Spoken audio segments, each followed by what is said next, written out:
Mga idol at kabayan, super good news! US Marines may ginagawang isang espisyal na barko na posibleng pwedeng ipalit sa BRP Sierra Madre LS-57 sa ayungin shoal. Ang barkong ito ay idinisenyo ng US Marines dahil sa nakikitang pangangailangan sa South China Sea o West Philippine Sea. Kapag natapos na ng Amerika ang isa sa prototype nito at naibigay sa Pilipinas, perpekto ito para maging outpost ng Philippine Marines sa ayungin shoal. Dahil sa mga katangian ng nasabing barko, South Korean Coast Guard hinuli, niratrat ng bala at pinalubog ang barko ng China. Gumawa ng batas ang South Korean government para mapalakas ang kanilang Coast Guard na pwedeng palubugin, habulin sa international waters at gamitan ng armas ang mga illegal na Chinese fishing vessel. Ito ay upang mapanagot ang mga mangisdang Chekwa na nagsasagawa ng illegal fishing sa South Korean waters. Naku, eto na, dalawang barkong pandigma ng Japan dumating na sa Pilipinas. Mga eroplanong pandigma ng South Korea na armado ng air-to-air missiles at bombers ng Amerika nagsagawa ng military drill bilang babala sa North Korea. Ito ang mga balitang ating pag-uusapan dito lang sa Good News Philippines. Huwag kalimutang i-like ang video, mag-subscribe, mabilis lang ito, promise!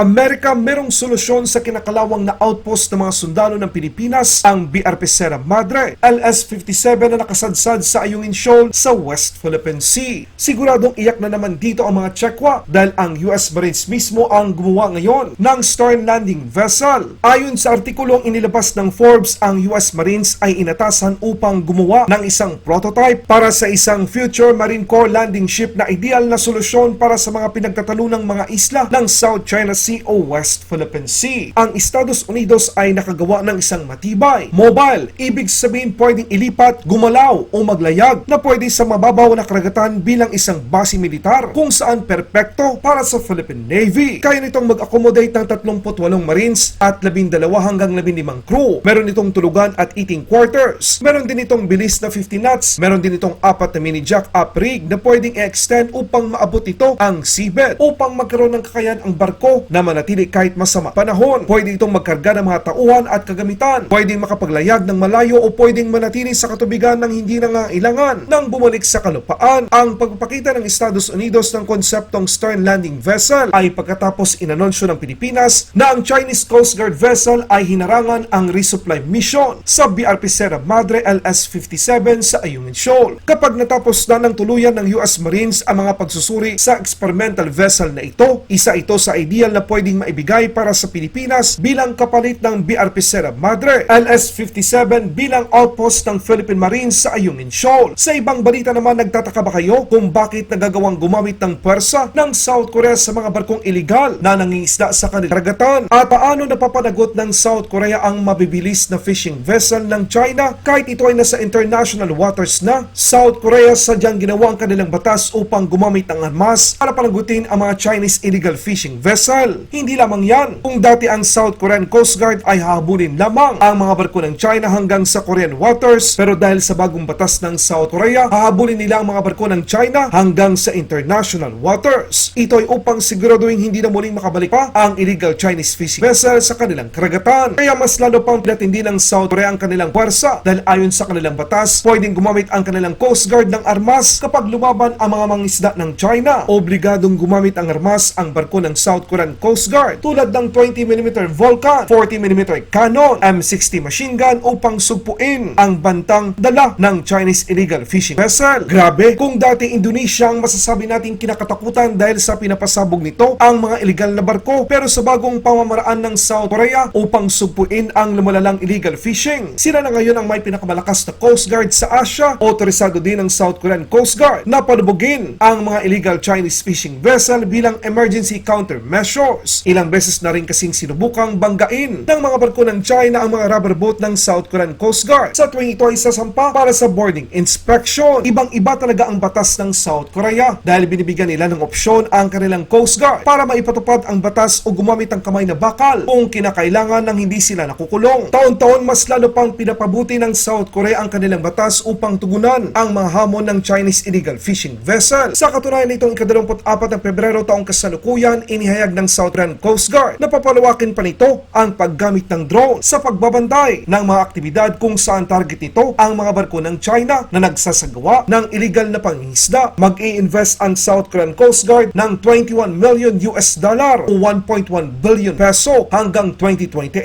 sa paggamit ng drone. Target ng Coast Guard nila na makakuha ng 144 na additional drones. Isa kasi sa mga estilo ng mga barko ng China na kapag na-detect nila ang barko ng Korean Coast Guard, sila ay umiiwas kaagad upang hindi mahuli. Nitong 2023, ang Korean Aerospace Industries ay nagkaroon ng kasunduan sa Northrop Grumman upang gumawa ng unmanned aerial vehicle para sa Korean Navy. They wielded clubs and hatchets against the Korean Coast Guard, and even went so far as to intentionally ram into a Coast Guard patrol boat to sink it. In the wake of Chinese fishing boats' extreme offenses against Korea's authority, the Korean government announced a set of emergency countermeasures, which includes the sinking of illegal vessels. That means the Korean Coast Guard is now authorized to use guns and crew-served weapons. The use of firearms has been allowed under Korean law, but largely avoided in consideration of diplomatic relations. When Chinese fishermen resist violently or make physical threats against the Korean Coast Guard, the Korean Coast Guard vessels will use the weapons on board, such as 20mm Vulcan cannons and 40mm cannons, to actively suppress the violators. 선박에 직접적으로 우리가 위협을 가할 경우에는 사실 그 위험 요인을 제거하는 쪽으로 해서 적극적으로 대응을 해야 된다고 보고 그 부분에 대해서 매뉴얼을 좀 보완해 나갈 계획입니다. Also, when illegal Chinese fishing boats fled in the past, the Coast Guard chased them only to the boundary of territorial waters. But from now on, the Korean Coast Guard will venture into international waters to make an arrest.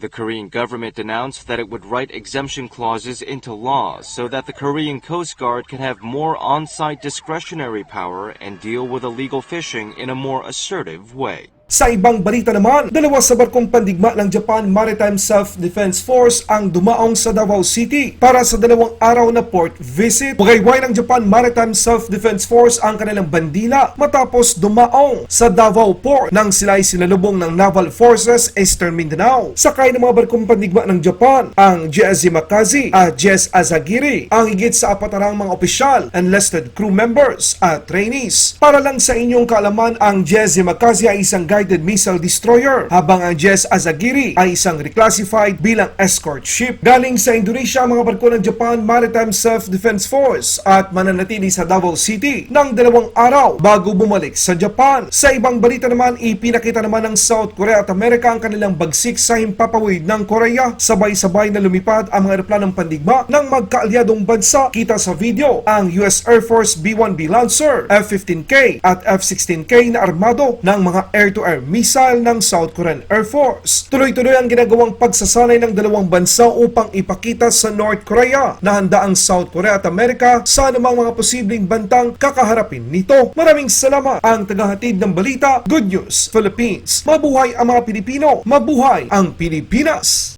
Laban Pinas.